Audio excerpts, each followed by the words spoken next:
Bonjour à toutes et à tous, on se retrouve aujourd'hui sur le canapé d'un monde de jeux.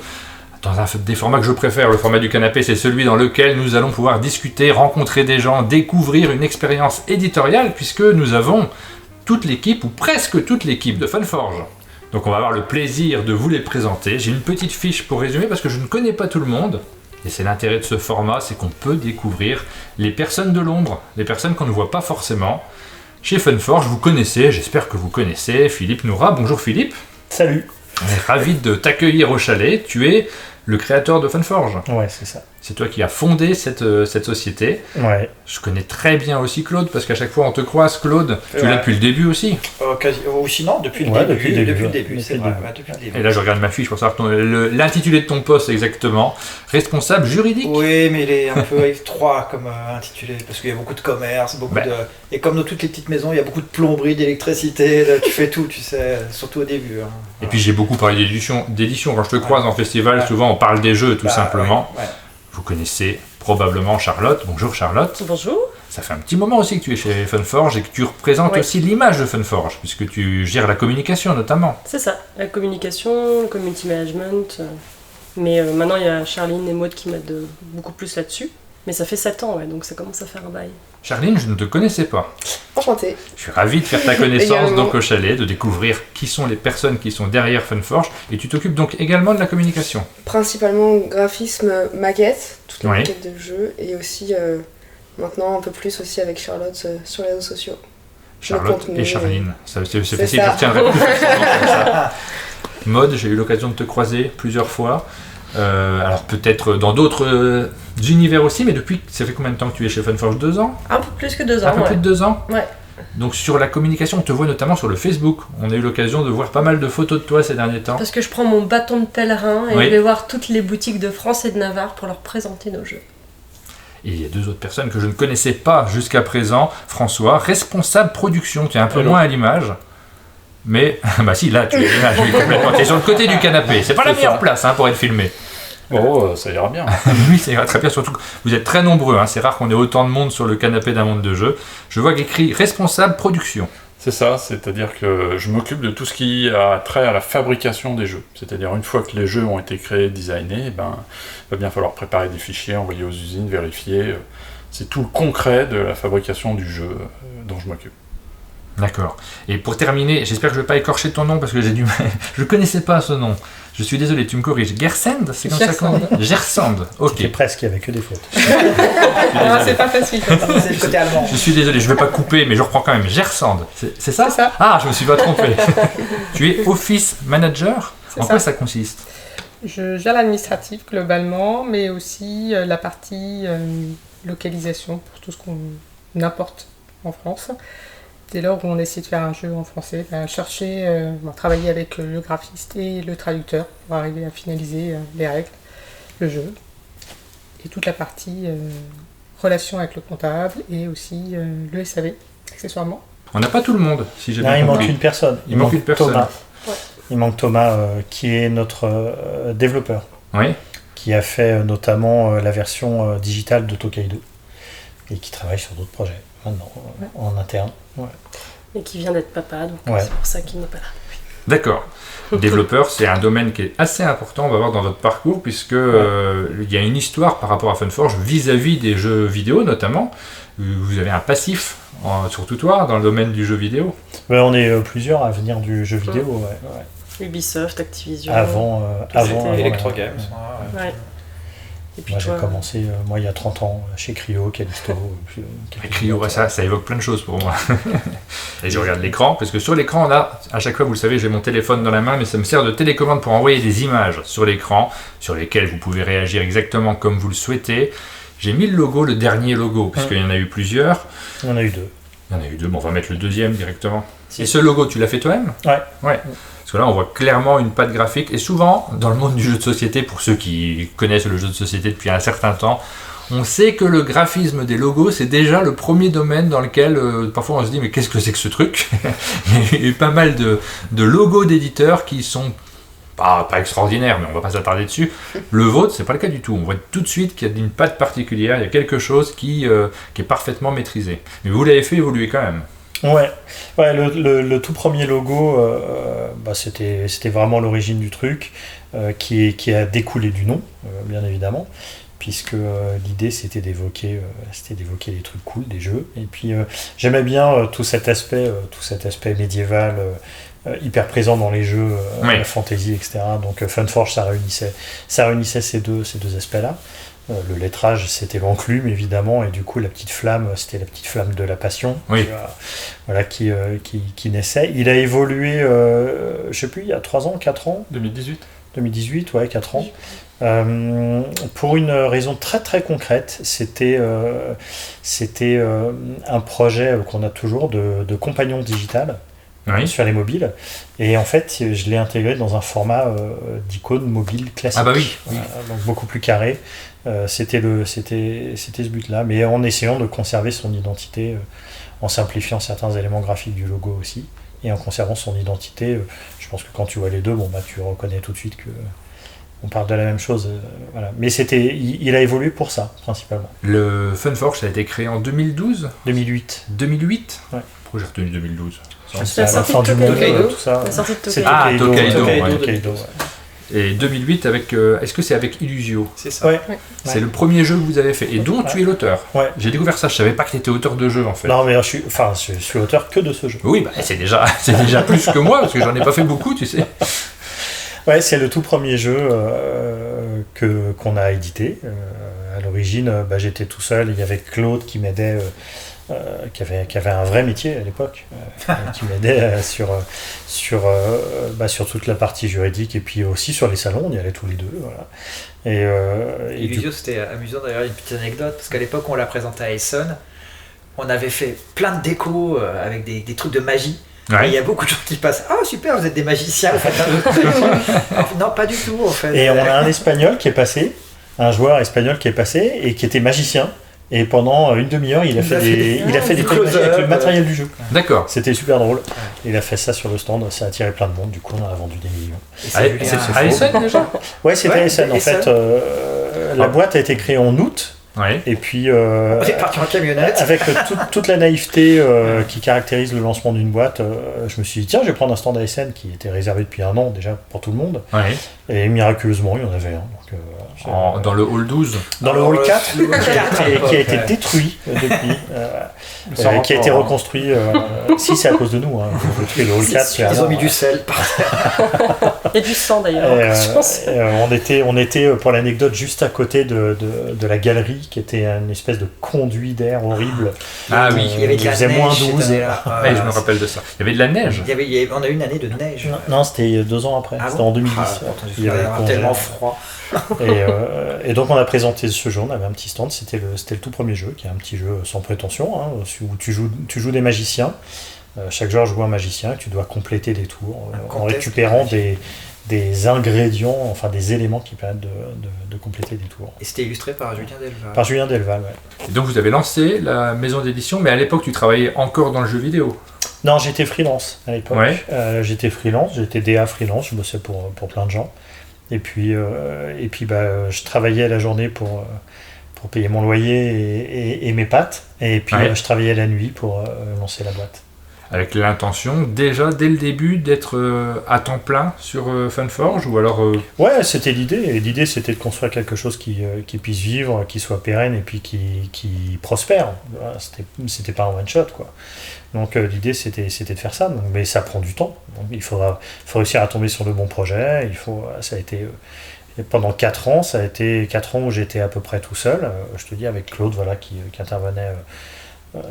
à temps très très partiel dessus. C'était entre 16 et 20 heures de boulot par jour pour pouvoir concilier un métier et le lancement de la société à côté. Et puis après, tout a changé avec Tokaido. Alors moi, j'ai souvenir, j'avais retenu que le premier jeu, donc je me suis trompé complètement, puisque c'était Illusio le premier. En préparant cette émission, je me suis rendu compte de mon erreur de mémoire qui ne correspondait pas du tout. Moi, la première fois que j'ai vu Funforge, c'est sur Isla Dorada. Alors, je vais les remettre dans l'ordre. Oui. Le premier, ça a été Illusio. Ouais. Le deuxième, l'année d'après, c'était Pony Express, oui. qui est un jeu de Bruno Feduti et Antoine Boza. Bruno était déjà bien connu, Antoine était moins connu à l'époque, il n'avait pas encore eu tous les grands succès qu'on lui connaît, et c'est justement parce qu'on a travaillé sur ce jeu-là que j'ai connu Antoine et qu'il a amené ensuite Tokaido, parce qu'il avait beaucoup aimé le travail éditorial qu'on avait fait sur Pony Express. En termes de qualité, et Tokaido, c'était un projet qui lui tenait beaucoup à cœur, parce qu'il est très attaché au Japon, il avait envie que ce soit bien traité, graphiquement parlant, et du coup, il m'a fait confiance là-dessus. Après Pony Express, donc Pony Express c'était 2009, en 2010 on a eu Isla Dorada qui est arrivé, qui a été le premier jeu qui nous a fait un peu connaître, parce que ça a été une coédition avec Fantasy Flight. Ah oui, il y avait cet aspect de coédition. Mais moi, c'est pas pour ça que j'avais vraiment flashé sur ce jeu, c'est le côté graphique. Jeu illustré par Nayad, est-ce que c'était son premier ? C'était son premier. Il avait fait quelques illustrations pour des projets un peu underground, entre guillemets, de design de figurines, de choses dans ce genre-là. Il était totalement inconnu. J'avais arpenté le net très longtemps avant de tomber sur... Je suis tombé sur quelques croquis en noir et blanc, j'ai beaucoup aimé son style. Et du coup, je l'ai contacté, on a bossé là-dessus. C'était son premier jeu, en tout cas en plus de cette ampleur-là, parce qu'il est quand même assez ambitieux. On a travaillé assez longtemps sur le jeu. Et pour la petite histoire, la couverture finale, c'est un composite d'éléments découpés de la vraie illustration qu'il a faite. D'accord. Il a fait une illustration complète. Et au final, j'avais envie qu'on retrouve cet aspect affiche de film des années 80, tu vois, avec ses grappes de personnages, etc. Et au final, ça marchait beaucoup mieux en découpant les éléments, en les articulant comme ça. Mais il y a quelque part, dans un tiroir secret, une illustration complète qu'il a faite. Ah d'accord. Il va falloir lui envoyer du coup. Et je l'avais fait travailler là-dessus comme avec la technique de Drew Struzan, qui est l'illustrateur des affiches de films des années 80 bien connu, qui a fait toutes les affiches de Indiana Jones, etc. Et qui travaille tout en valeur de gris et ensuite qui met en couleur. Il a bien galéré. Ouais, il nous en avait parlé à SN, comme quoi ça avait été compliqué ce premier projet. C'est un jeu de Bruno Feduti, Isla Dorada. Qui est un super jeu. Super jeu. Oui. Très, très original. C'est un jeu dans lequel il y a un seul pion qu'on déplace tout ça. Les joueurs cohabitent dans un pion et doivent se rendre à différents lieux sur la carte, mais des lieux qui sont différents pour chacun d'entre eux. Donc il faut arriver à pousser le pion dans un endroit. Tous les joueurs ont des objectifs secrets qui sont souvent contradictoires les uns avec les autres.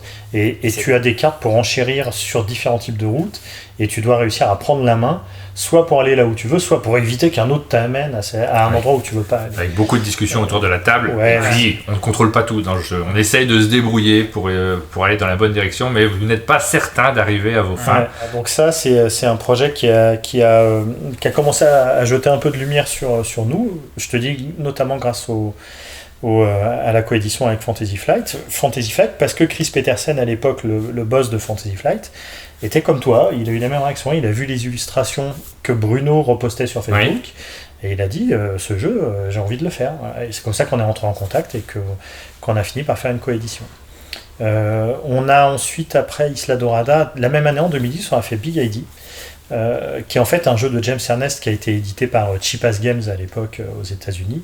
Cheapass, c'était une boîte qui faisait que des jeux en noir et blanc, limite en photocopie. Le principe de cette boîte-là, c'était de faire des jeux où tu n'as que l'essentiel du matériel dans la boîte, tu réutilises pour d'autres choses du matériel que tu vas avoir déjà dans d'autres jeux. Il partait du principe qu'il n'avait pas à te revendre des dés alors que tu en avais déjà 100 000 dans plein d'autres jeux. Donc c'était que des jeux avec une production, on va dire, très basique. Et j'ai joué à ce jeu-là, c'est Bruno Feduti, au Ludopathique, qui est son week-end jeu qu'il organise tous les ans, qui m'a dit tu devras jouer à ce truc-là, c'est à chialer de rire. Et j'y ai joué notamment avec Hicham, je m'en souviens très bien, voilà. Et on s'est poilé pendant 2 heures. Et je me suis dit, c'est vraiment super, il faut en faire une version française.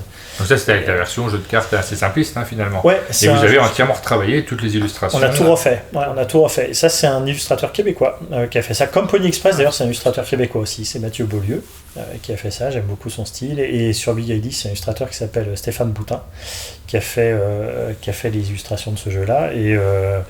Et on a acquis à l'époque la licence Monde, donc pour faire version toutes les langues de ce jeu-là. Et on a fait notamment français-anglais, ça a bien marché, on a vendu un bon petit lot. Voilà, Japonais. On a fait japonais, on a fait chinois, je crois. Et c'est un jeu qui a eu un prix Ah oui, on a eu le prix de la Lidja. Ouais. Ah oui, voilà, à l'époque, qui était un prix complètement débile, qui était une très grande fierté. Oui, une très grande fierté. Qui est à peu près le seul prix qu'on ait remporté. Je crois. Tokaido a gagné le prix de Boulogne-Billancourt avant d'être édité, c'est ça le problème. Tokaido a gagné le prix des créateurs de jeux de la bibliothèque de Boulogne. Après Isla Dorada et Big Eddy, il y a eu Phantom Society.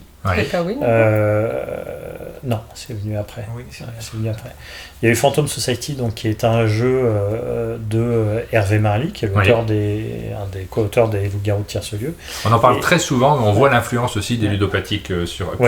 Les auteurs se connaissent malgré tout, mais c'est toutes des personnes qu'on croise dans les rencontres de Bruno Feduti, qui l'organise, qui s'appelle les ludopathiques. Ouais.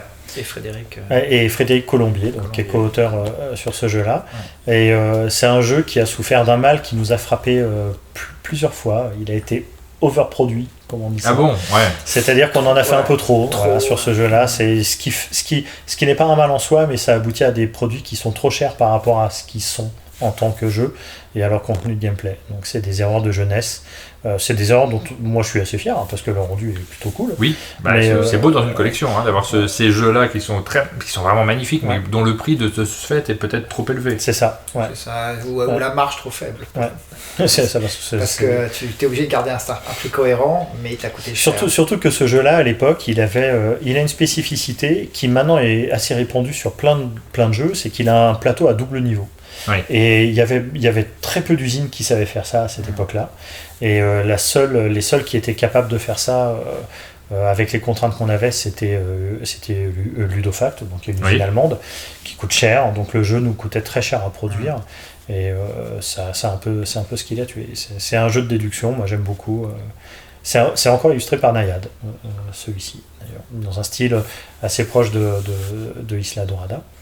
Et ensuite, après ce jeu-là, il y a Tokaido qui est arrivé, et sur lequel on a travaillé aussi avec Nayad. À l'époque, il était salarié chez nous pendant 1 an. Ah oui. Et je savais pas ça. Et on avait fait une adaptation en jeu vidéo d'Isla Dorada, notamment sur laquelle il avait travaillé. Et il est resté qu'1 an. Après, il a voulu reprendre sa liberté de freelance, ce qui est compréhensible. C'est souvent le cas chez les artistes qui ont envie de travailler sur plein de projets différents. Mais du coup, comme il était assis à côté de moi au bureau, on a pu travailler vraiment à créer un style graphique particulier. Il a travaillé dans un style qui était différent de son style original, qui est plus proche de Isla Dorada ou de Phantom Society. Et on a vraiment travaillé à avoir quelque chose qui soit à mi-chemin, qui soit une espèce de rencontre improbable entre l'estampe historique japonaise et le manga hyper coloré moderne. Et c'était un peu ce qui a drivé. C'est d'ailleurs la deuxième couverture qu'on voit là. Ça, c'est la deuxième couverture. Oui. Ça, dis-moi si je me trompe, mais c'est le jeu qu'on associe à Funforge aujourd'hui. Quand oui, on dit Funforge, clairement. On dit Tokaido. Oui, parce que aussi commercialement, c'est celui qui a le mieux marché. C'est clairement un jeu qui s'est vendu en très grande quantité, qui continue à se vendre énormément, et c'est le vaisseau amiral du catalogue, évidemment. Il est traduit dans de nombreuses langues.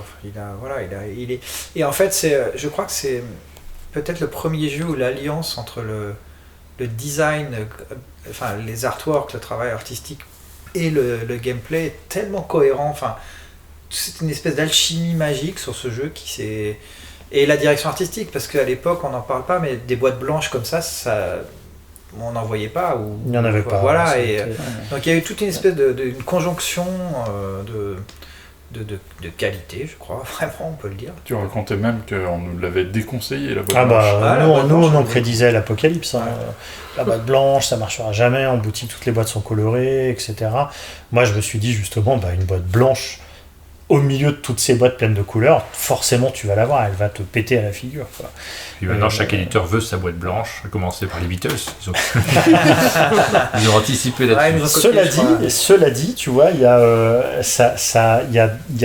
toujours derrière une qualité, il y a un défaut. Ouais. Et une boîte blanche, par exemple, sur Amazon, c'est un vrai problème. Parce que le fond de la page est blanc. Ah oui, donc ça ressort pas. Tu la délimites beaucoup moins bien. Ouais. Donc c'est. Il faut la mettre comme ça, là. T'as vu, moi j'étais obligé de mettre une petite ombre. Voilà. Mais du coup, c'est crado. Ah je suis désolé. Je l'ai pas fait sur Quantum. et on voit moins le bord effectivement de la boîte. Quantum est arrivé l'année après Tokaido. Est-ce qu'il y a eu Woolwin?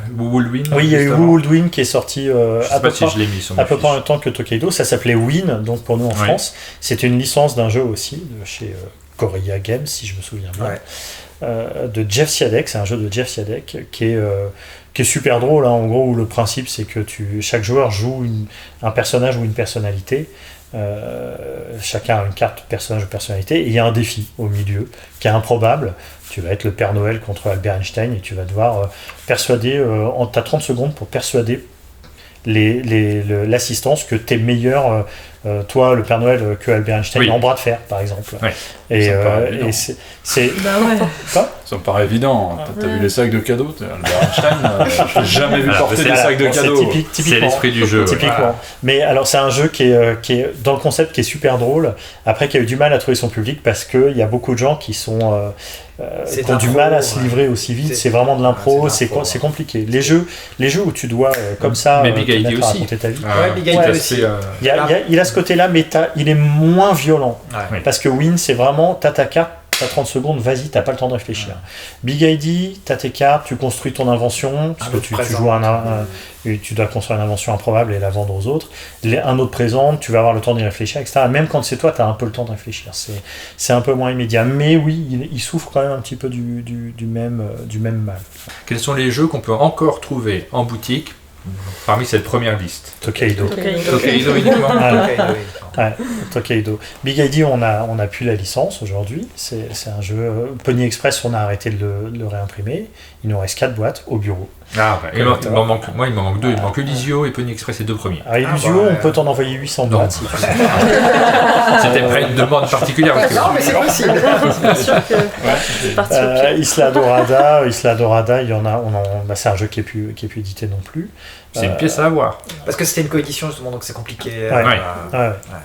Et c'était les droits étaient partagés bien évidemment, mais c'était convenu contractuellement que c'était FFG qui s'occupait de la distribution et de la diffusion de ce jeu. Donc ça serait très complexe aujourd'hui de récupérer ce projet-là. Phantom Society, il fait partie des jeux qui sont morts de leur belle mort, de vieillesse, quoi, on va dire, globalement. Et Quantum, c'est un jeu, ça trotte dans la tête quand même. Pour moi, c'est un chef-d'œuvre. C'est-à-dire que mécaniquement, c'est très malin. L'auteur Eric Zimmerman, donc qui est un auteur américain, qui n'est pas spécifiquement un auteur de jeux de société, il fait plein de trucs. C'est un créatif qui fait énormément de choses. On a un ami commun qui m'a présenté son proto. Il m'a dit, j'ai un pote qui a fait ce jeu-là, moi je trouve ça génial. Je me suis dit, le pote d'un pote qui me présente. Ok, bon, je regarde le projet, je le déplie le soir, j'étais tout seul, je lis les règles, je me dis c'est hyper intelligent, c'est super malin, la mécanique est vraiment, c'est d'une épure magnifique, quoi. Oui. C'est tellement intelligent que du coup j'ai dit il faut absolument qu'on fasse ce jeu-là. Il était totalement abstrait, son prototype était ce que j'allais dire, en fait. Noir et blanc. Il n'y avait aucun thème, c'était pas spécifiquement dans l'espace ou quoi que ce soit, c'était censé être des vaisseaux quand même dans son truc, mais c'était vraiment c'était 2001 l'Odyssée de l'espace, quoi. Vraiment, on l'a thématisé SF, on aurait pu en faire des magiciens, on aurait pu faire n'importe quoi. Encore des magiciens. Et c'est vraiment un jeu qui a souffert d'un énorme défaut de production. On a eu un énorme défaut de production sur le premier tirage sur les dés. Il y avait un problème de qualité, les dés fondaient dans la boîte. Ils recrachaient, ils se mettaient à suinter un truc étrange. Et ça, donc ils se collaient entre eux, ils tâchaient le bataille. Je vais ouvrir ma boîte parce que moi j'ai forcément les premières éditions de tous ces jeux-là. On n'a pas de rechange. J'ai en train de connaître le SAV de. On a fait, je crois, 4 ans de SAV sur ce jeu-là. Donc voilà exactement, on apprend, tu vois, là on a bien appris. Alors là on a la suite, alors bien dans le désordre. Oui. Alors, une raison, c'est parce que... il faut caler les trucs. C'est pas ça, c'est que j'essaie de les caler sur la case, sur la page exactement, donc je mets tout dans le désordre, forcément. Non mais ça va, je m'en souviens encore globalement. Donc, on a eu donc qui ont suivi après, donc Samurai Spirit d'Antoine, qui était un jeu petit format, une vingtaine coopératif. Ouais, coopératif. Je n'aime pas trop les jeux coopératifs, je me souviens qu'on y a pas mal joué à celui-ci. Coopératif et ultra hardcore. Très dur. Très dur. Et très très dur. C'est un vrai défi, tu y arrives très rarement. Quand il était encore disponible en boutique, il y avait des gens qui mettaient leurs photos de leur partie qu'ils avaient réussi à gagner dans Samurai Spirit. Pour dire c'est bon, on a réussi, on a gagné cette partie enfin.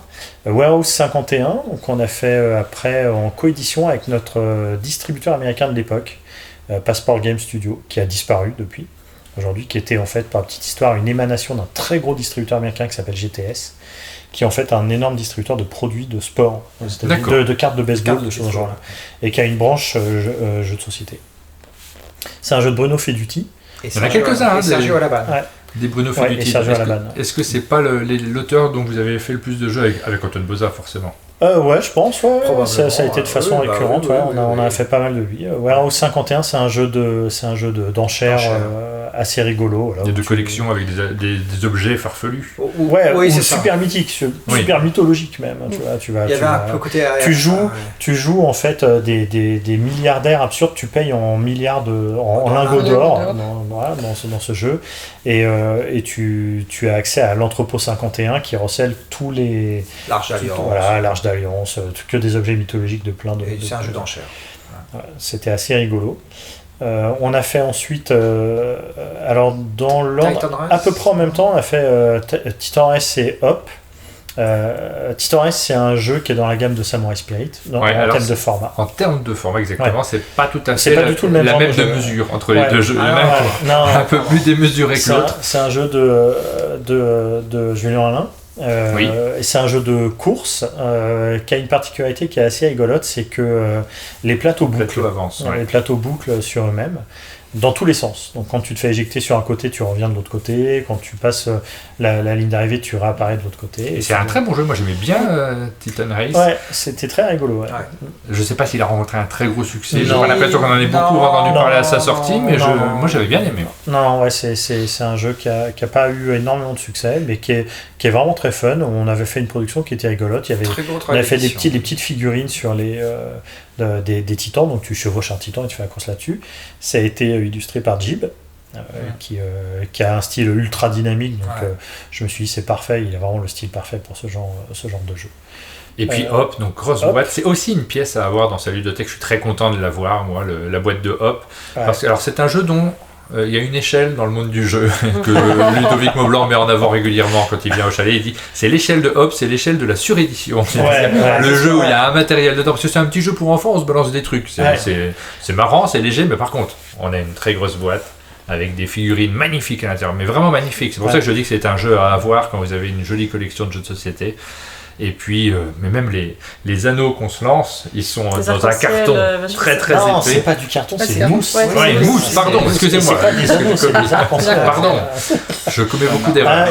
Et alors, cette mousse, j'insiste dessus, ça a été une galère. Parce qu'il a fallu trouver un matériau qui passe les tests de conformité. Parce que quand tu lances dans la tronche de ton enfant, si c'est du carton, il se retrouve avec un œil en moins. Donc il fallait qu'on ait quelque chose qui soit... Globalement, ça a été un jeu où il y a eu énormément de problèmes de production.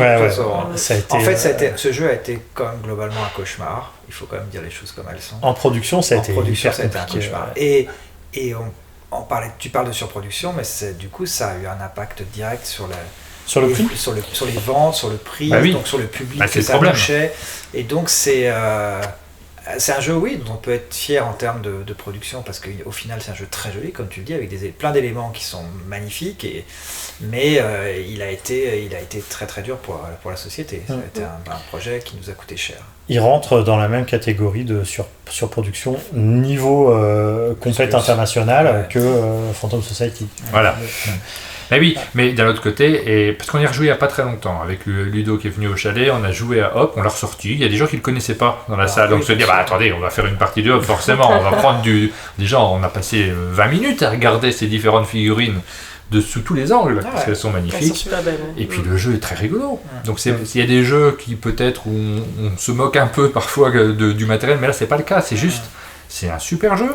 On aurait dû rajouter peut-être encore plus dans l'esprit de l'époque aujourd'hui que ça ne l'était au moment de sa sortie, parce que j'ai l'impression que les joueurs sont beaucoup plus enclins à faire des jeux légers comme c'est le cas de Hop. Au Festival de Cannes, on avait des gros joueurs, hardcore joueurs, et qui avaient plus de place nulle part sur tous les stands. Ils se sont dit on va s'asseoir, les gens ont l'air de se marrer, et ils se sont marrés. Mais oui. C'était drôle à voir le décalage entre le jeu d'ambiance et les gens qui jouaient. En fait, et quand les gens nous demandaient, on disait c'est le jeu où tu mets des doigts dans des trous. Alors j'ai jamais présenté comme ça. Sachant que c'est un jeu pour enfants. C'est pour ça qu'on l'a pas mis sur la boîte. Et celui-là, on le trouve plus parce que les gens qui nous regardent vont essayer de se le c'est vraiment dommage. Et j'imagine que ça va être très dur de le retirer. Peut-être à 2700 € sur eBay. Non, sur Ocaseo, il doit y avoir des boîtes quand même. Des boîtes qui se vendent d'occasion. Ouais, c'est ça. Mais il est trop drôle. J'en ai acheté qu'une, c'est dommage. Ensuite, on a eu la Citadelle du Temps. C'est un de ceux que j'aime le moins. Alors attention, c'est pas très fan du Professeur Evil et la Citadelle du Temps. Mais tout le monde appelle Citadelle du Temps parce que c'est en gros sur la cover. Oui, parce que Professeur Evil, c'est le protagoniste, c'est pour ça. Mais les auteurs, Matthew Dunstan et Brett Gilbert. J'adore les auteurs, je suis moins fan du coopératif. C'est pas ce jeu-là en particulier, mais c'est pas mon style de jeu a priori. Et donc c'est le premier jeu que vous avez fait avec eux. Ouais, c'est le premier jeu avec Matthew et Brett Gilbert. Brett Gilbert, c'est le seul jeu qu'on a fait avec lui, si je dis pas de bêtises. Ça a été illustré par Biboon et l'extension a été illustrée par Paul Maffaillon. Et donc les auteurs, eux, voulaient ce titre-là. C'était important pour eux. Moi, j'aime bien les titres courts. Tu vois, généralement un peu plus importants. C'est pas très court. Genre Hop. Et eux, en fait, ils voulaient que le titre raconte un truc. Tu vois, il y avait un côté un peu Cluedo, le docteur Moutarde, le colonel Moutarde dans le salon avec le chandelier. Tu vois, c'était et c'est pour ça que ce titre a été gardé. Il est rigolo au final. Voilà. C'est un jeu coop, moi que je trouve super marrant. Qu'on a vendu pas mal à l'international. On a fait une dizaine de langues, si je ne me trompe pas. Plus 14, je crois. Tu crois 14 peut-être, c'est possible. Mais il a pareil, c'est un jeu qui n'a pas eu un succès phénoménal, mais c'est un jeu moi que j'aime beaucoup pour son design, ce côté Cluedo qui est un peu un petit côté Madeleine de Proust avec Cluedo. Donc voilà, mais voilà, ça fait partie des jeux. C'est l'époque où on commence à avoir arrivé sur le marché tellement de jeux que il est passé sous plein de radars en fait. Malgré le graphisme. Les gens étaient intéressés sur les salons, ils s'arrêtaient, ils voyaient, parce que du coup le plateau on le voit pas, mais c'est une maison, c'est un manoir, et il y a des pièces qui sont hyper bien. Le travail que Biboun a fait là-dessus, c'est fantastique. Le plateau il est incroyable. Et on n'a jamais eu de problème en salon à ce que les gens viennent y jouer et viennent l'acheter. Bien sûr. Monumental, alors est-ce qu'il y a eu des trucs entre... Il y a eu beaucoup de localisations après. Ouais, on a eu beaucoup de localisations. Alors je les ai pas mises. Oui, on va en parler après. Monumental, ça c'est 2018 du coup. C'était sur Kickstarter. Oui. C'est un jeu de Matthew Dunstan qui a erré chez plusieurs éditeurs avant d'arriver chez nous. Et quand on y a joué, c'était un peu comme Quantum. C'était une évidence. C'est tout de suite, il faut signer ce jeu-là, c'est sûr. C'est super. C'est un très très bon jeu, je le trouve un peu sous-coté parce qu'on n'en parle jamais finalement quand on fait des sélections. C'est le côté qui chez vous forcément, mais c'est parce qu'il n'est pas disponible. Je pense que ça joue encore disponible en retail. Et du coup, il a touché son public sur Kickstarter, mais on a fait 2 campagnes. Il y a beaucoup de gens qui ont rejoint ces campagnes-là, donc il a un beau succès. Il a déjà une extension, il en a une deuxième qui est du coup en train d'être produite dans le cadre de la deuxième campagne Kickstarter. Moi, c'est un de mes jeux préférés. C'est pour ça que je parlais de Matthew Dunstan en disant que j'aime beaucoup cet auteur-là de manière générale. Il y a une mécanique qui est immédiatement ludique dans ce jeu-là, le petit jeu de cartes que l'on fait indépendamment du thème général du jeu. Ça fonctionne très bien, c'est très agréable et ça fait partie des jeux que j'ai pas assez sortis à titre personnel. C'est quand je vois la boîte là, je me dis j'ai envie d'y jouer. Et le nouveau mode de jeu, si toi t'as pas essayé, si t'as l'habitude de jouer en tour par tour, le nouveau mode de jeu en mode continu va te permettre d'enlever tous les ralentissements qu'il y a entre les joueurs et d'avoir un élément beaucoup plus dynamique. Et je pense que si ça fait longtemps que tu l'as pas essayé, c'est vraiment une nouvelle expérience. Ce jeu, comment dirais-je, il a propulsé, je crois, Funforge vers une catégorie gamer qu'on touchait pas vraiment. Qu'on touchait pas vraiment, et là on a atteint ce public-là, et de fait le jeu est excellent. Travailler avec Matthew est un vrai plaisir, donc il est toujours plein d'idées, il est toujours très... Et il est hyper ouvert. C'est vraiment un auteur qui est hyper ouvert. C'est génial de travailler avec lui, donc c'est pour ça que c'était un plaisir de faire les extensions. Donc là c'est un jeu, donc on a un Kickstarter à délivrer, donc on s'y emploie là, sur la deuxième campagne qu'on a fait. Et je lui souhaite une très longue vie parce qu'il est vraiment très chouette. Il manque un jeu qui devait s'intercaler, qui s'appelle Pocket Madness. Ah oui, qui est juste là derrière. Ouais, qui est un jeu de Bruno Catala et Ludovic Maublanc. Mais oui, en plus. Ce jeu-là... C'est sympa en plus, celui-là. Un jeu avec des grandes cartes. Alors, pour la petite histoire, j'avais dit, on était chez des amis avec Ludo, et je lui dis, je cherche un jeu de dés. Et du coup on a fait un jeu de cartes. C'est exactement ça. Et il m'a dit j'en ai pas, mais on a ce truc là avec Bruno Catala, voilà, et c'est un jeu de pli globalement, et on l'a thématisé que tu c'est notre premier jeu avec Bruno Catala. Ouais, c'était notre premier jeu avec Bruno Catala, voilà. Le jeu qui file les chogottes. C'était ça, c'est Bruno qui a trouvé. Oui, mais ça je me doute bien que c'est Bruno. C'était même pas la peine de le signer. Je me suis amusé à remettre un peu les différentes boîtes de Tokaido et de Namiji, parce qu'on n'a pas cité Namiji, mais Namiji est sorti cette année, en 2022. On a envie de dire que c'est la suite, mais c'est pas du tout la suite de Tokaido. C'est un jeu qui reprend le système mécanique de Tokaido en proposant une expérience de jeu sensiblement différente. C'est une itération en fait de Tokaido. Tokaido devient une sorte de franchise, si tu veux. C'est la gamme Tokaido. D'ailleurs, si tu regardes Namiji, tu as le petit logo de Tokaido au-dessus du A de Namiji. Oui.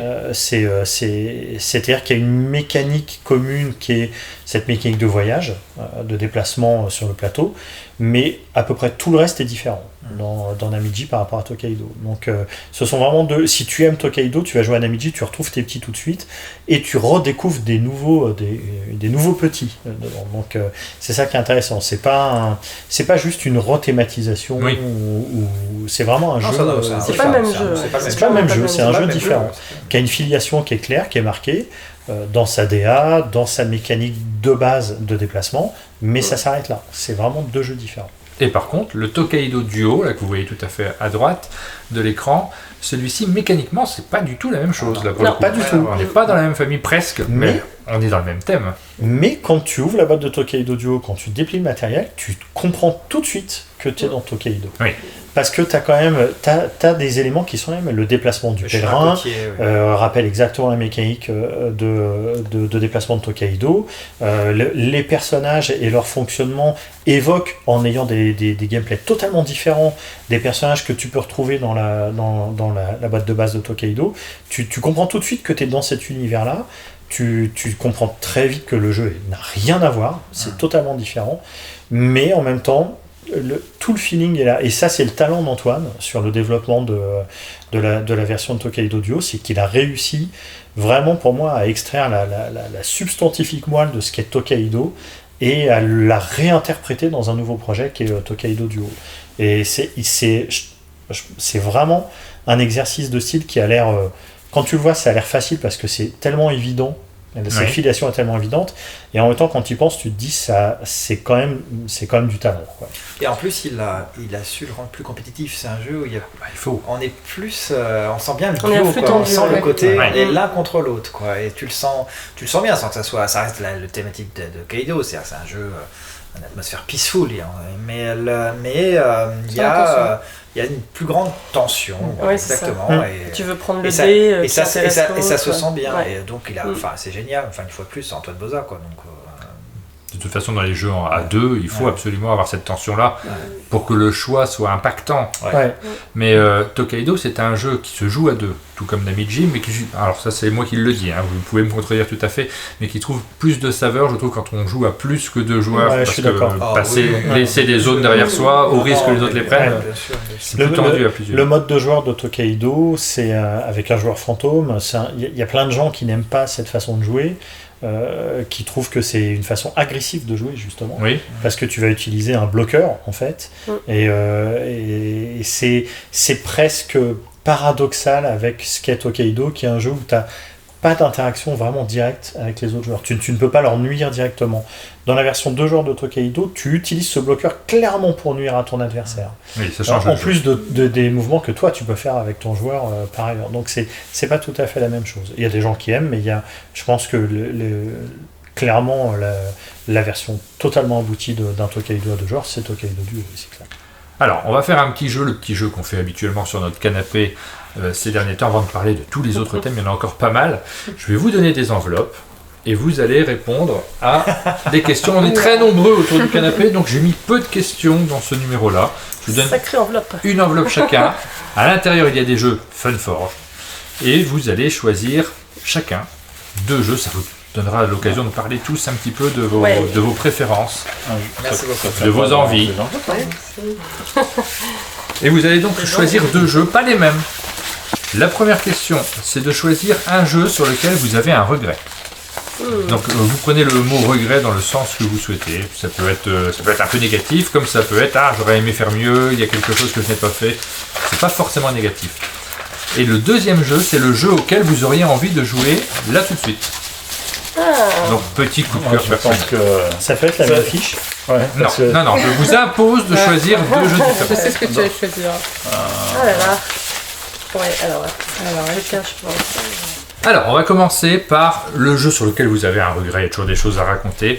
Et Claude, je te propose de prendre la parole. Oui, il y a un jeu c'est Beren Park. Oui. Je trouve que ce jeu n'a pas eu le succès qu'il méritait. Ah ouais. Je pense notamment à cause de sa couverture. Reconnaissons que... Il y a un ours quand même, il est magnifique cet ours. Ça n'a pas beaucoup aidé, je pense, malheureusement, au jeu. Et je trouvais que c'était il se calait agréablement dans une espèce de ligne patchwork. Et donc je pensais que ce jeu aurait un bien plus fort potentiel. Alors c'est une localisation, c'est pas un jeu de chez nous, c'est un jeu de chez Lookout. Qui est un éditeur avec lequel on travaille beaucoup, qui est ami, je dirais, vraiment. Et donc ce jeu, j'étais un peu déçu et c'est un jeu de Phil Walker Harding qui avait fait Gingerbread House, pour lequel aussi je regrette qu'il n'ait pas eu le succès qu'il méritait, je trouve. Voilà, c'est le seul regret de me dire que peut-être il aurait mérité mieux que... Alors, je dois dire quelque chose sur Beren Park, j'y ai joué cet été en boucle.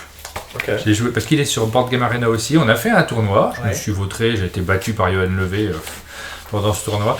Et après, j'ai joué en boucle tout le temps en essayant de maîtriser le jeu au maximum pour monter dans les classements de Board Game Arena.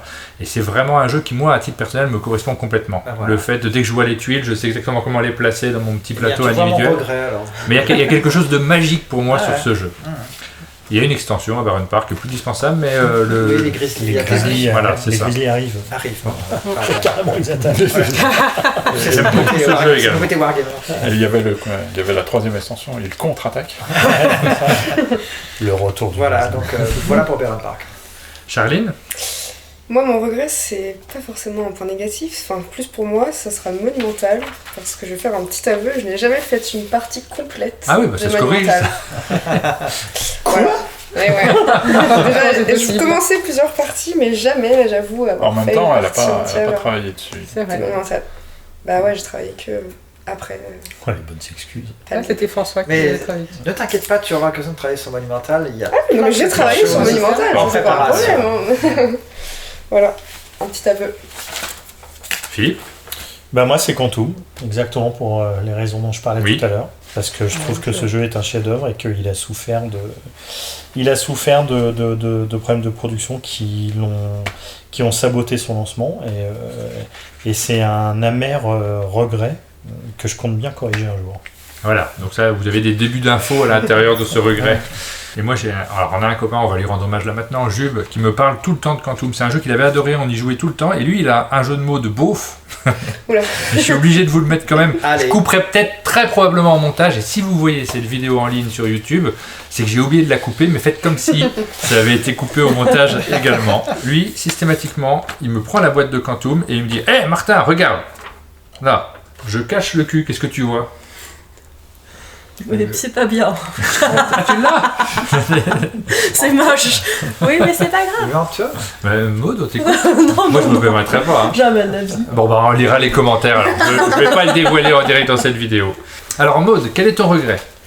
Alors c'est un aveu. Oui. Parce que moi Un autre jeu que t'as pas joué comme Charlie. Mais elle joue à aucun de nos jeux. Alors, je joue à fait beaucoup de jeux et il se trouve que je cumule ce plaisir d'être amie avec Bruno Feducchi depuis très très longtemps et avec beaucoup de personnes qui sont sur ce canapé également.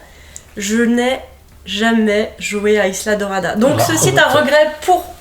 Non, même pas pour Fun4, j'ai envie de dire, pardon Bruno.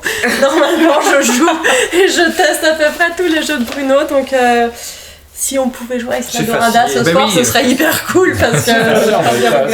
T'as pas le droit de prendre 2 fois le même jeu. Non, soit c'est le regret, soit c'est à quoi tu peux jouer. Je regrette, ah oui. Ah mais je veux jouer à tous les jeux. Mais je regrette de ne pas avoir joué à Isla Dorada. Mais peut-être c'est un coup à pas être réinvité au ludopathique. Hein. Non, il peut pas, je suis un dinosaure des ludopathiques. Mon premier ludopathique, c'est 1990. On parle de dinosaures quand même. C'est un vampire. Sachez-le. Bon, moi je suis un peu ennuyée parce que du coup j'allais dire Quantum ou Isla Dorada, mais ça marche plus quoi. Ah, si, bien sûr, c'est ton regret pour le même, il n'y a pas de problème. Alors Quantum, exactement pour tout ce qu'on a dit, c'était tellement bon jeu, il est mort-né pour un problème de fabrication, malgré tout le SAV qu'on a traité dessus pendant X années, ça n'a pas suffi à redorer son blason. Ce qui est bien dommage. Puis on pouvait pas le reproduire, surtout. Enfin, c'est difficile de le ressortir, c'est une galère royale en fait. Parce que c'est pour ça qu'on y réfléchit pour le futur. Voilà, donc du coup c'est pas très original. Ah bah c'est pas grave. Charlotte ? Tout regret. Mon regret, c'est, je ne sais pas s'il y en a certains qui nous regardent, de ne pas pouvoir répondre à tout le monde sur les réseaux sociaux, les forums, les groupes Facebook. Je suis désolée, c'est juste pour rappeler un chiffre, à peu près 400 messages par jour, nouveaux, que je reçois tous les jours. Du coup, par exemple pour Namiji, vu que c'est un jeu très zen, porté sur le voyage, l'autre, l'apaisement, etc., c'est vrai que ça peut être générateur de stress pour les gens qui veulent une réponse parce qu'ils adorent le jeu.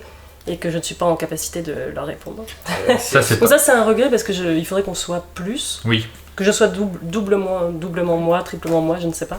Ça c'est un projet, c'est un problème effectivement. Ça c'est sur tous les jeux qu'on peut faire sur Kickstarter, je dirais que les gens ne se rendent pas compte en fait toujours du travail immense que ça implique et notamment pour Charlotte qui est seule à répondre globalement à toutes les attentes, souvent légitimes bien sûr. Qui sont toujours légitimes.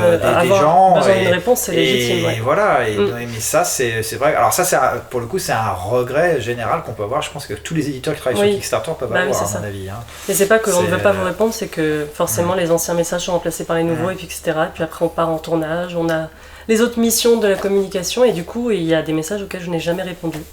Et ça c'est mon regret. Voilà. Alors on va en parler tout de suite, on fait une petite pause dans notre jeu, on va continuer juste après François, mais on fait une toute petite pause sur Kickstarter parce qu'effectivement vous avez, alors c'est à quel moment que vous avez commencé à faire des Kickstarter? C'était pour Tokaido directement? C'était Tokaido, Collector Edition. C'était en 2000... C'était il y a 8 ans. Du coup, 2014 C'était avant que j'arrive. 2013 ou 2014. 13-14, ouais. On avait lancé une campagne autour de Tokaido Collector. Dont on n'attendait pas grand chose en fait, je savais pas du tout ce que ça allait donner, et puis ça a été une surprise totale, ça a explosé, tout le monde le voulait. Oui. Voilà, donc ça a été ça nous a amené en fait à certains problèmes de production qu'on avait mal anticipés à ce moment-là, du fait de l'ampleur que ça a pris, avec des productions un peu challenging comme on dit, tu vois, avec des figurines peintes, ce genre de choses. En fait, ça c'est très intéressant, me semble-t-il, parce que au départ, il n'était pas question de faire des figurines peintes nécessairement. Dans Tokaido. Et en fait, la demande a été telle. Enfin, c'est venu avec les stretch goals. Ça faisait partie des stretch goals. Exactement. Mais on était pas du tout sûr d'atteindre ce genre de stretch goal. Et puis en fait ils ont été explosés hyper vite. Il y a eu plein de surprises sur cette campagne. On avait fait ce qu'on appelle des vanity pledges, c'est-à-dire des niveaux de pledge très élevés, à $1000, où tu pouvais avoir un personnage à ton effigie dans le jeu. Ah oui, je me souviens de ça. Je me suis dit mais personne ne va jamais prendre ce genre de truc. C'est parti en 10 minutes, quoi. On s'est dit, qu'est-ce qui se passe voilà, donc ça a vraiment été, ça a explosé, c'était le premier Kickstarter. Et ça qui a été, mais qui du coup a engendré plein de choses pour lesquelles on n'était pas on n'était pas suffisamment préparé et équipé par rapport à ça, c'est-à-dire tout le suivi de la communauté, en parallèle du suivi de la production, tu vois, tout ce que ça implique. J'étais tout seul à gérer ce truc-là. Ouais. C'est devenu exponentiel. Les complications sont devenues exponentielles aussi. C'est là qu'au bout d'un moment, notamment pour tout le suivi communauté, j'ai appelé Charlotte, je lui ai dit... Viens vite. Et ça a entraîné en fait un phénomène que les gens qui backent sur Kickstarter connaissent bien, c'est les retards dans les livraisons ou dans l'expectation, comme on dit en bon français. Voilà, c'est ça, sur le score. Les attentes, voilà, que peuvent avoir les gens. C'est-à-dire que le fait d'avoir rajouté ce stretch goal des figurines peintes a créé un retard considérable dans la production en fait, et le jeu a été livré plus tardivement qu'on ne l'avait souhaité, évidemment, parce que nous on n'a jamais aucun intérêt à livrer un jeu tard ou à mécontenter les gens. En fait, globalement c'est ça, on n'a jamais intérêt à ce que ça ne marche pas, à ne pas honorer la promesse, si tu veux. Ça ne peut que se retourner contre nous et que jouer en notre défaveur. Donc les éditeurs qui ont joué à ça, à promettre des trucs et à jamais les donner, soit à partir avec la caisse, soit à livrer pas le truc qu'ils avaient promis, généralement ils ont fait peu de projets derrière. Donc il fallait aboutir à ça. On l'a fait. Ça a été plus compliqué. Ça a pris plus de temps et d'énergie et d'argent que prévu. Voilà. Donc ça a été le premier KS qui nous a vaccinés pendant un petit moment, pendant quelques années. On s'est dit, on va souffler un peu. Et puis, moi, j'ai le souvenir de t'avoir entendu dire au Ludopathie que je suis pas prêt d'y retourner. Puis finalement, vous y êtes retourné quand même. Alors, on y est retourné parce qu'on avait besoin d'y retourner, pour être très honnête. C'est-à-dire qu'un projet comme Monumental ne pouvait pas sortir dans le commerce en l'état. C'était beaucoup trop ambitieux. On était aussi dans une situation trop cher pour nous. Voilà, dans une situation où c'était nécessaire pour nous d'avoir un financement en amont. Donc il n'y avait pas 36 000 solutions, c'était Kickstarter. Donc on y est retourné un peu contraint et forcé. On s'est posé des questions par rapport à la production, ce qui s'était passé sur Tokaido. On a cherché à ne pas reproduire ce genre d'erreur, à mieux border la production. Cette campagne s'est beaucoup mieux passée, et donc c'est ce qui nous a fait retourner sur Kickstarter. Charlotte, à un moment je t'ai envoyé un mail pour te féliciter sur une émission que tu as faite avec Nyx, ça m'avait marqué. Vous allez retrouver sur YouTube, sur la chaîne de Nyx, je pense qu'elle s'appelle comme ça sa chaîne. Oui, c'est NI2X, Nyx. Là tu as répondu à un flot de questions, j'ai tout regardé cette émission, c'était assez impressionnant parce qu'il y avait plein de questions à la suite sur des livraisons, sur des aspects de Kickstarter, donc on va pas refaire cette émission aujourd'hui évidemment. Mais c'était très important de le faire. Enfin, je le remercie encore de m'avoir donné ce temps-là parce que, comme je disais, comme on peut pas répondre à toute la masse de questions et que c'est un volume monstrueux, en fait, il m'a permis de répondre à plein de questions en juste un format de, je sais plus, 1 heure, un truc comme ça, 1 heure et demie, je sais plus. Et du coup, ça m'a évité de devoir répéter exactement ce que j'avais dit dans l'émission à des centaines de messages qui attendaient des réponses sur les points précis sur lesquels il m'a interrogé. Mais c'est un sujet qui déchaîne les passions. Ah oui. Ça déchaîne les passions, tous les jours ça déchaîne les passions. Les gens ont mis de l'argent, ils s'attendent à être livrés. La majorité est très compréhensive. Bien sûr, oui. La majorité, il y a beaucoup ça déchaîne les passions aussi parce qu'il y a beaucoup de choses qui sont invisibles. Et à partir du moment où elles sont invisibles, elles n'existent pas dans l'esprit des gens. À juste titre, je veux dire, nous, on est tous des consommateurs à un moment ou à un autre, et il y a des choses qu'on ne voit pas forcément. Comme tu le disais, quand un jeu arrive en retail, aujourd'hui, tu ne sais pas, parce qu'il n'a pas forcément été annoncé et tu as encore moins pris part à son développement, tu ne sais pas qu'il est arrivé avec 1 an ou 1 an et demi de retard. T'en sais rien, mais en fait, ça va être le cas. La plupart du temps, parce que tu vois, c'est maintenant c'est quelque chose qui est pris comme une excuse par les gens. On dit oui, mais le Covid a un impact encore plus majeur aujourd'hui qu'en réalité pendant la pandémie, parce qu'il a engendré des mutations profondes de plein de secteurs, de production, de transport, des mutations de temps, de prix. Ces jeux-là sont la plupart du temps produits en Chine, qui est un pays qui gère aujourd'hui le Covid d'une façon totalement différente de nous. Ils ont toujours une politique de 0 cas, donc ça veut dire que dès qu'ils commencent à avoir quelques cas à certains endroits, ils confinent des villes entières, ils ferment les usines, on se retrouve avec des délais qui sont rallongés de partout, et quand on a enfin nos jeux, ils ferment les ports, parce qu'il se trouve qu'il y a des cas de Covid à cet endroit-là, les ouvriers n'ont plus le droit d'y travailler, ça reprend du retard, les containers sont mis littéralement aux enchères sur les bateaux. Donc nous, quand on demande des devis à nos prestataires de services, ils nous disent « t'as 48 heures pour valider le devis, après le container il part à quelqu'un d'autre ». Et puis le prix s'envole aussi. Les coûts ont été multipliés par 10 les coûts de transport, du début jusqu'à la fin, ce qu'on appelle la supply chain, donc de l'usine jusqu'à la livraison au client final. Mais rien que le container, pour donner des exemples très concrets, quand on prenait un container de 40 pieds avant le Covid, il nous coûtait entre 4 et 5 000 $, le container. Depuis le Covid, il nous coûte 27 000 $, le même container. Et ceux qui regardent nos émissions le savent parce que tous les éditeurs le disent. Qu'ils fassent ou non du Kickstarter, tout le monde le dit. Ça, c'est un problème de transport général. C'est pour ça qu'il y a énormément de produits aujourd'hui qui sont en dehors du jeu de société, qui sont beaucoup plus chers, qui sont en rupture, les matières premières ne se trouvent plus. Il y a un problème global qui est encore pire aujourd'hui qu'avant. Et donc aujourd'hui, mais ce qui est compliqué pour nous, c'est qu'aujourd'hui, quand on explique aux gens qu'on dit c'est un gros souci, on souffre du Covid, en réalité, des conséquences du Covid. Les gens disent, ouais, il a bon dos le Covid.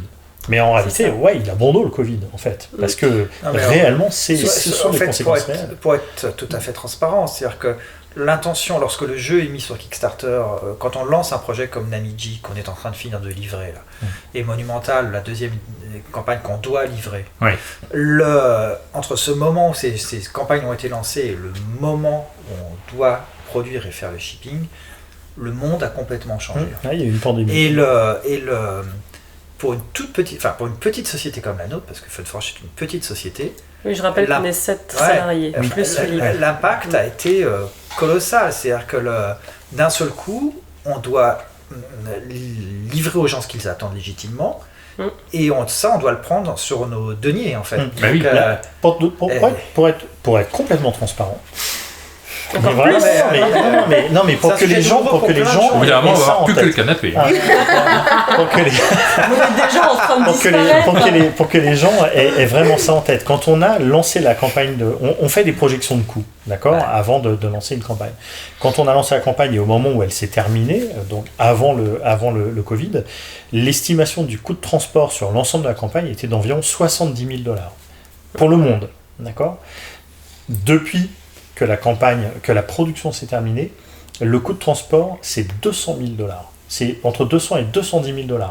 Donc ça représente globalement 130 à 140 000 $ de plus. On fait partie des rares porteurs de projets qui n'ont pas demandé un centime de plus. Oui, parce que beaucoup l'ont fait. Donc on l'a pas fait. Il y en a plein qui l'ont fait, qu'on dit vous n'aurez pas vos jeux tant que vous ne paierez pas.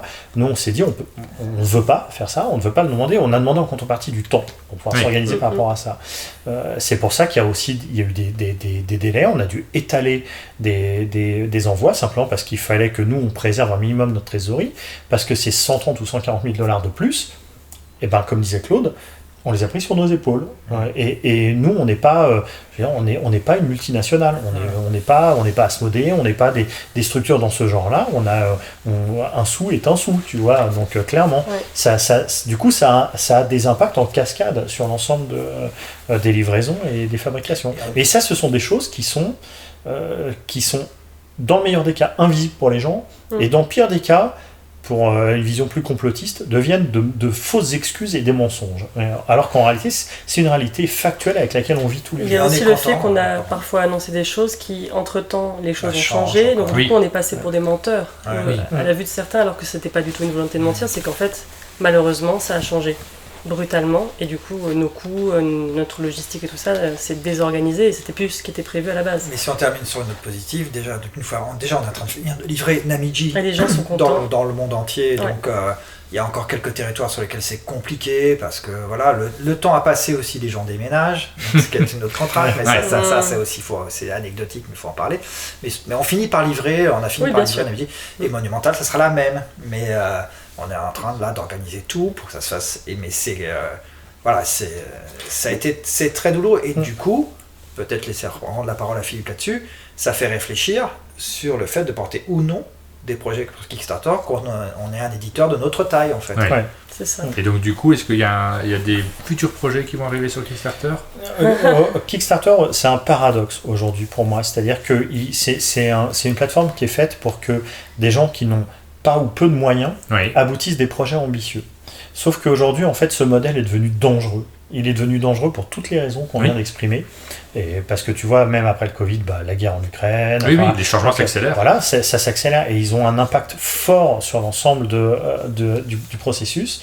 Donc en réalité, ce canal de vente est devenu complètement délétère pour nous. C'est quelque chose qui est sur un produit nouveau, sur lequel on doit prendre un risque avec une production mal maîtrisée ou des transports, enfin mal maîtrisés dans le sens où elle n'existe pas encore, et des transports qui sont encore hypothétiques, c'est devenu extrêmement dangereux. Donc nous aujourd'hui on a pris la décision d'arrêter Kickstarter sous la forme de projets comme on l'a fait jusqu'à maintenant, qui sont en fait des projets qui naissent sur Kickstarter, qui s'épanouissent sur Kickstarter et qui sont vendus et livrés via Kickstarter. C'est quelque chose qu'on ne veut plus faire. Certaines sociétés y arrivent très bien parce que leur modèle économique a été culminé en notes, leur modèle économique, la structure même, la philosophie de la société s'est construite autour de ce qui n'est pas notre cas. Mais même eux, si tu observes, c'est bien dur, tu observes, ils sont en train d'infléchir leur politique commerciale pour sortir de plus en plus de produits qui vont sortir de ce modèle-là. Il y a des produits qu'ils annoncent maintenant directement en retail, ce qui n'était jamais le cas avant chez Comini. C'était que du KS. Aujourd'hui, à mon sens, une société qui fera que du Kickstarter se met un couteau très très aiguisé sous la gorge et prend un risque énorme. Donc c'est quelque chose qu'on ne veut plus faire. Et on se rappelle de toutes les boutiques qui avaient très très peur de Kickstarter à une époque en s'imaginant que c'était l'avenir de la vente. La vente allait passer nécessairement par ce type de plateforme. Alors, il y a toujours des dangers sur la vente en ligne, notamment, forcément. Ça fait de la concurrence aux boutiques, mais on en revient un petit peu. Ouais, mais ça c'est quelque chose... Je comprends cette crainte légitime des boutiques, mais on a observé avant tous ces problèmes-là qu'en réalité, beaucoup de jeux qui démarraient sur Kickstarter profitaient d'une caisse de résonance fantastique en termes de marketing et de communication, et que les 5000 boîtes qui s'étaient vendues sur Kickstarter en faisaient vendre 20 ou 30 000 en boutique derrière, ce qui n'aurait pas forcément été le cas pour un produit qui serait arrivé directement en boutique. Donc c'est pas une équation qui est toujours vraie.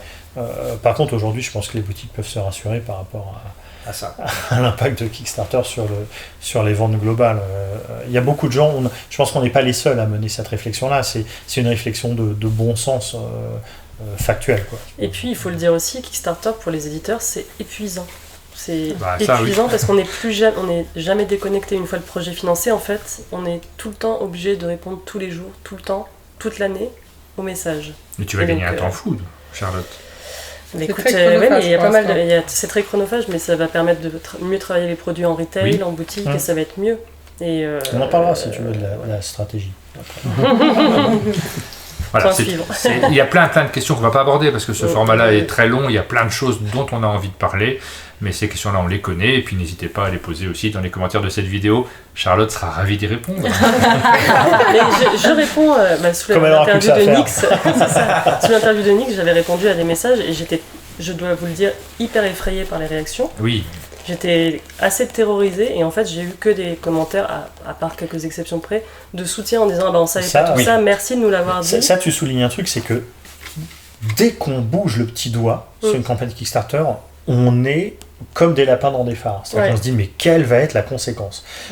Même quand on veut annoncer un truc positif, on se dit attends, faut bien peser chaque mot parce que ça va être interprété, ça va être relu, ça va être revu, ça va être réinterprété, c'est hyper compliqué. La communication entre communiquer sur un produit que tu sors en retail de façon classique et un produit que tu sors sur Kickstarter, c'est pas la même du tout. Et au final, in fine, la meilleure réponse, c'est que tu livres enfin le jeu. Ouais, bien sûr. Et que les gens sur Navigi nous font des retours en disant c'est super, ça a été dur mais ça valait le coup. Voilà. Moi j'ai eu un papa qui m'a envoyé des photos de selfies avec ses deux petites, il a dit je vous détestais, mais regardez, maintenant on est en train de jouer avec mes deux filles et c'est super et c'est génial, et désolé, on est désolé. Et là tu fais bon ok. Bon, mais tout c'est bon, c'est du passé, on avance et puis c'est cool quoi, ça reste un jeu sympa. En fait, oui, parce nous on est les premiers désolés de tout. On est les premiers désolés, vraiment. Et on en souffre énormément, et Charlotte plus que tout le monde, et je pense que c'est important de le signaler parce que globalement, on fait du jeu de société, donc ça doit être plutôt sympa, avec des gens sympa pour la plupart, pour la plupart. Sauf François, bien sûr. Mais donc c'est toujours cette tension est très très particulière, pour pas dire de mots plus forts, hein, donc et Charlotte elle se le prend plein fouet, et nous tous par retour, et chaque jour parce qu'elle est insupportable au bureau. On rame chaque jour, on rame pour je suis dans mon petit coin comme ça. Donc on est content de livrer, et ce qui est une fois encore la meilleure et définitive réponse. Mais c'est vrai que parfois on oublie que du coup quand les gens sont livrés, on va avoir des messages super sympas. On est tellement habitué à un rapport plus conflictuel vu qu'on est en retard, on oublie. Et puis là, tous les gens qui envoient des MP en disant merci, c'est génial, ça a été compliqué mais le jeu est top, la production est top, ça valait le coup franchement. Sans transition, on va repasser François à ton regret. Mais c'est très gentil de me donner la parole après une petite rubrique Kickstarter comme ça. Moi, mon regret, c'est à propos de Monumental. Ça n'a pas été livré ? Non, ce jeu-là, je n'ai pas été obligé de le produire pour l'avoir, contrairement à un autre.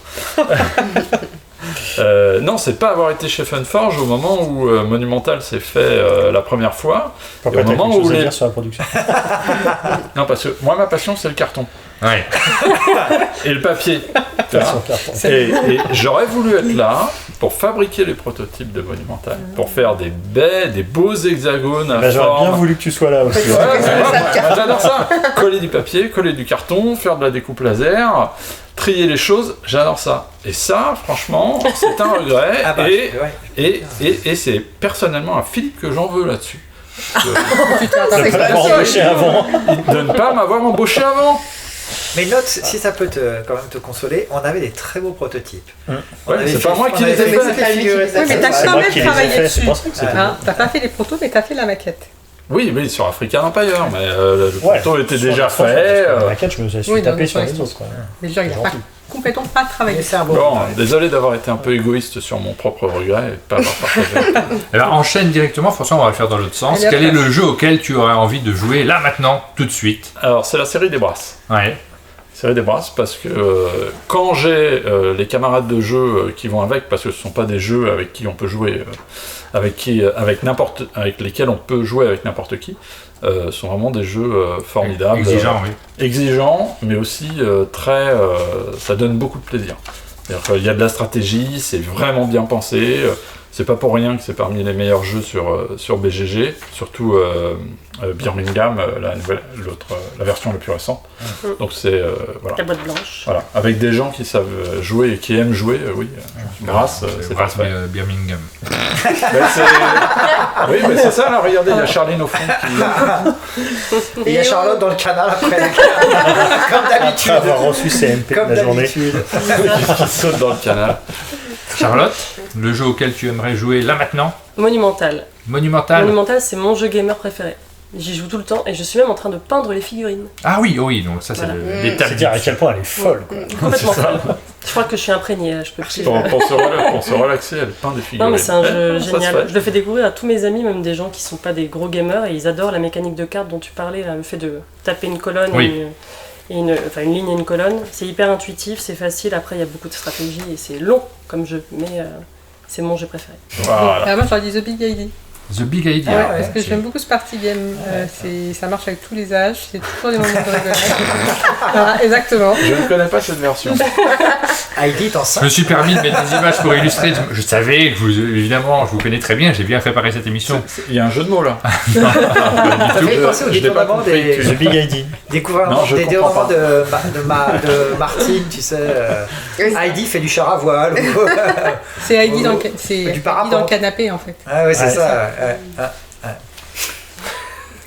Sans transition, Maud. Namiji. J'ai pas de jeu de mots. T'as pas le blague? Non, je suis désolé. Alors qu'il y a un petit... Ça marchait pour le canal d'avant aussi, si tu veux. On met quelques bateaux dessus. Non, moi je suis une grosse fan de Namiji. Je trouve que son grand frère, il lui manquait 2-3 trucs à mon goût. Et je pense que Namiji a vraiment comblé tout le plaisir de jeu du voyage. C'est un jeu familial. J'ai dû faire 200 ou 300 parties de Namiji depuis que je suis chez Funforge. J'adore ce jeu. Ah oui, quand même, ouais. Recordman. Ouais, voilà, tout le temps, Namiji, d'accord. Philippe? Moi, c'est comme Charlotte, c'est Monumental. Monumental. Ouais, Monumental. Moi, j'ai fait autant de parties de Monumental que Maud a fait de parties de Namiji. Ah ouais.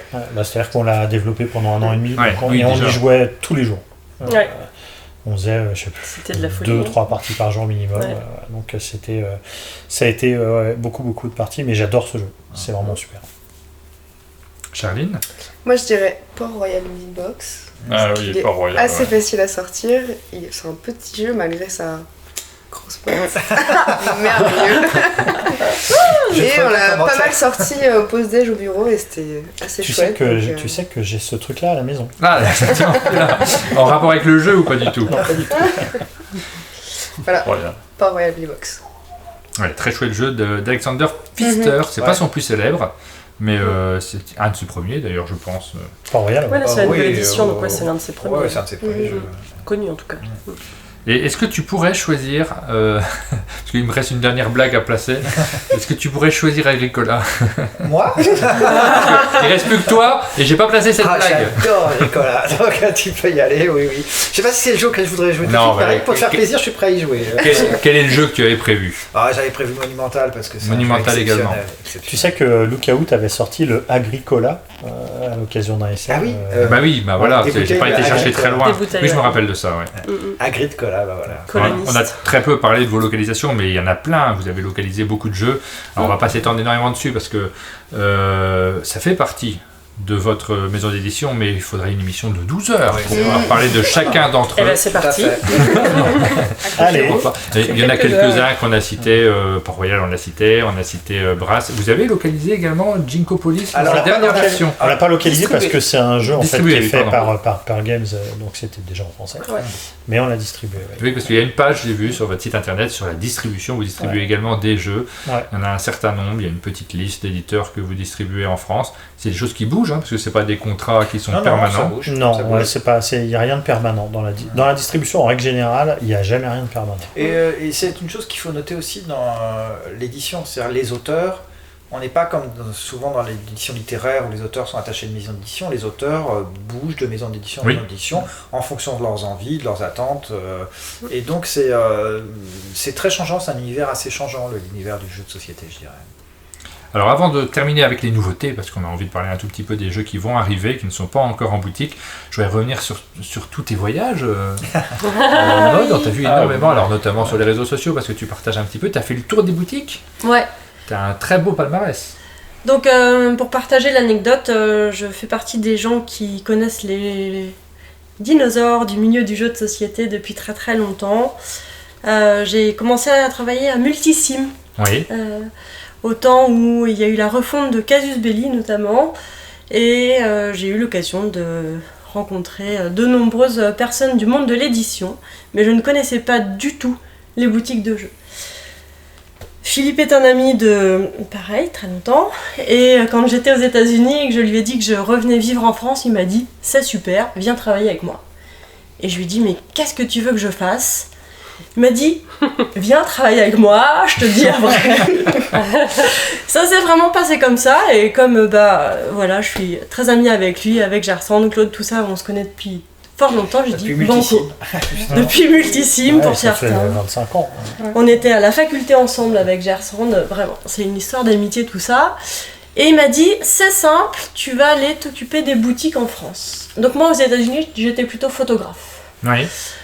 Et il m'a dit, t'es sympa, donc tu vas aller t'occuper des boutiques. Et je ne connaissais pas les boutiques en France, même aux États-Unis, parce qu'en fait les jeux venaient à moi.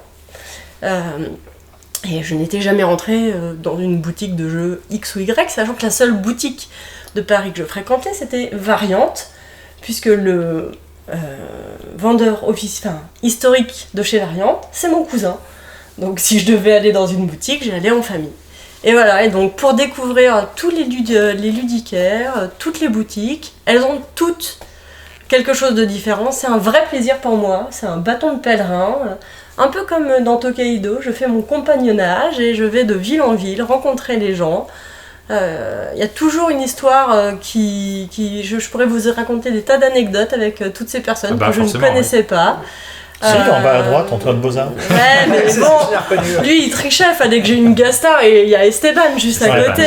Donc voilà, mais ouais, c'est un point important ça aussi, parce que les gens qui ont ouvert des boutiques de jeux, qui les ouvrent encore, sont souvent des passionnés de jeux aussi. Alors ils se plaignent à juste titre, je pense, de ne plus avoir le temps de tout jouer parce qu'il y a énormément de choses qui sortent. Oui. Mais on a affaire à un public de gens exigeants, qui aiment savoir ce qu'ils vendent, connaissent les jeux. Et je crois que, une fois encore, Funforge est une toute petite société qui a décidé de faire de la distribution en son temps parce qu'on estimait que c'était utile et bien pour la société. Mais c'est quelque chose qui prend du temps, de l'attention, et c'était bien que pour ça Maud nous rejoigne, puisse faire ça. Parce que moi je l'ai fait longtemps, en plus de tout le reste. Oui. Et voilà, j'ai pas toujours eu le temps nécessaire à consacrer vraiment à tous ces gens qui distribuent nos jeux et d'autres jeux. Et donc c'est bien que Maud puisse faire ce chemin et connaissent tous ces gens et en fait puissent leur montrer les jeux qu'on fait et leur exprimer. Bon, et avoue-le, je suis quand même vachement mieux jolie en robe que toi. Moi j'ai essayé plusieurs fois de mettre tes robes. Tout ça pour te voir dans les photos. Non, j'ai une anecdote à raconter et ça rejoint Claude avec le fait que les boutiques de jeux sont souvent des passionnés. En bas à gauche, on a une petite boutique qui est à Angoulême. Il m'a expliqué que lui dans sa vie il avait 2 passions, c'était cultiver ses tomates et les jeux de société. Il cultive les jeux de société. Oui. Wow. Et donc c'est une toute petite boutique de jeux de société. Il connaît l'intégralité des jeux, il n'achète, il n'a en rayon que des jeux qu'il connaît, croit, aime, etc. Et il est heureux. Oui. J'ai envie de dire, il a tout compris. Des petites entreprises avec des gens qui sont passionnés. Ouais, c'est juste magnifique parce qu'il y a des boutiques iconiques dont on entend parler partout et on les adore, ils ont beaucoup de charisme, etc. Puis il y a aussi ceux qui sont juste vraiment animés par le plaisir de faire découvrir des jeux à plein de gens qui auraient la curiosité de passer la porte. Il n'y a pas longtemps, c'était dans les Vosges, t'as été en Alsace, t'as été dans une petite boutique perdue dans la montagne. Ouais. Alors c'est marrant parce que c'est la 2e fois dont on parle de cette boutique aujourd'hui. Et le type il a créé un écosystème autour de lui en fait, c'est incroyable cette boutique. Et alors c'est une boutique qui est à Saint-Dié-des-Vosges, je vous la recommande. Et il se trouve qu'il y a un bar à jeux, il y a une grande surface aussi pour vendre des jeux. Moi, c'est vraiment Saint-Dié-des-Vosges, je suis plutôt parisienne ou banlieue parisienne. Vraiment, je savais pas où c'était sur la carte de France. Et des fois, quand quelqu'un me dit « Ah, viens nous voir », je dis tout de suite oui. Et après, je regarde et je fais « Ah, c'est un peu loin. » Bon. Ah bah oui, il faut faire le trajet. Ouais. Bon, allez, j'y vais. Et effectivement, il a sa boutique de jeux qui est très bien achalandée. Et derrière, dans son bar à jeux, il y a aussi la particularité d'avoir son fils qui a 9 mois, puisqu'il a monté sa boutique de jeux avec sa femme. Et ils ont eu un cadeau supplémentaire en ayant un petit. Et donc, il y a un parc avec leur enfant. Et c'était super de dire que c'était finalement une aventure familiale. Alors, on va voir si vous êtes très sensible, quand même, au graphisme, parce que c'est une marque de fabrique. Quelle robe? C'est moche. Quel motif de robe n'appartient pas à Maud? J'espère que vous avez bien regardé. Non. Au milieu. En haut à droite alors. Non. En haut au milieu. En haut à gauche. Alors on va les numéroter 1, 2, 3, 4, 5, 6. La 3. La 1. Ouais, c'est la 3. C'est la 3. C'est la 3, c'est un truc de mémère ça. Et voilà. Ah bah dis donc. C'était ça? C'est marrant. C'était la 3, bravo! Un truc de mémère! Merveilleux! Un truc de mémère! Oui, il y a plus funky que la famille d'Angleterre. Quand même, hein. C'est globalement un ramassis de mémère. Hein. Ouais. Mais on voit aussi le coup d'œil du graphiste.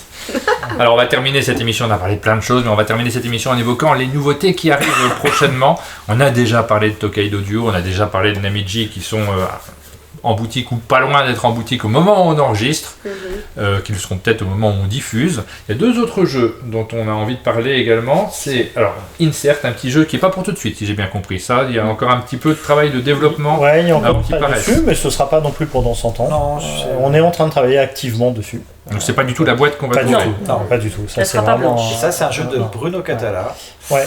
Que les gens peuvent découvrir sur BGA. Oui. Mariana. Ouais, un jeu abstrait très technique. Ouais.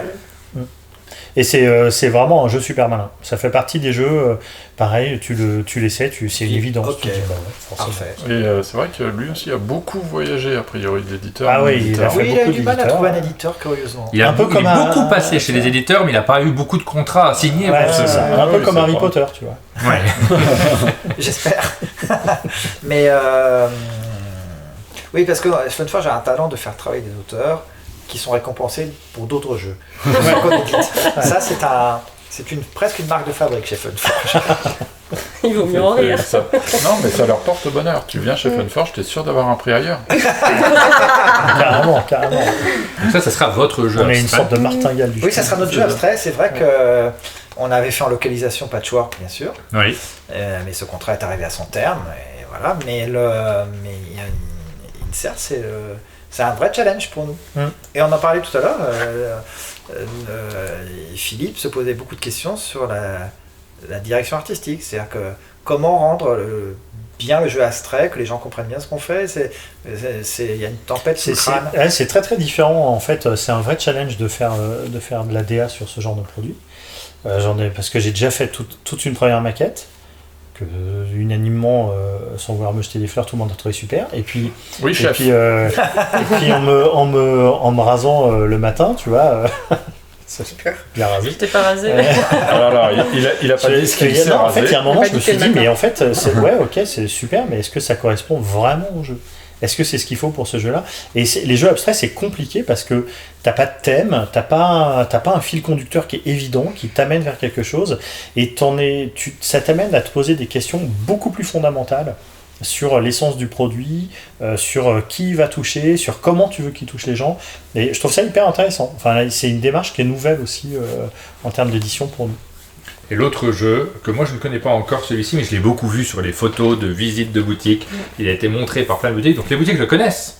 Il va arriver, il s'appelle Tindaya, et c'est un projet que vous avez développé vous ? Non, alors, c'est le joueur Renmojo derrière. Voilà, c'est ça, c'est un éditeur qui est l'auteur et son propre éditeur. Oui. C'est un auteur espagnol, Emmanuel González, et qui a eu cette idée.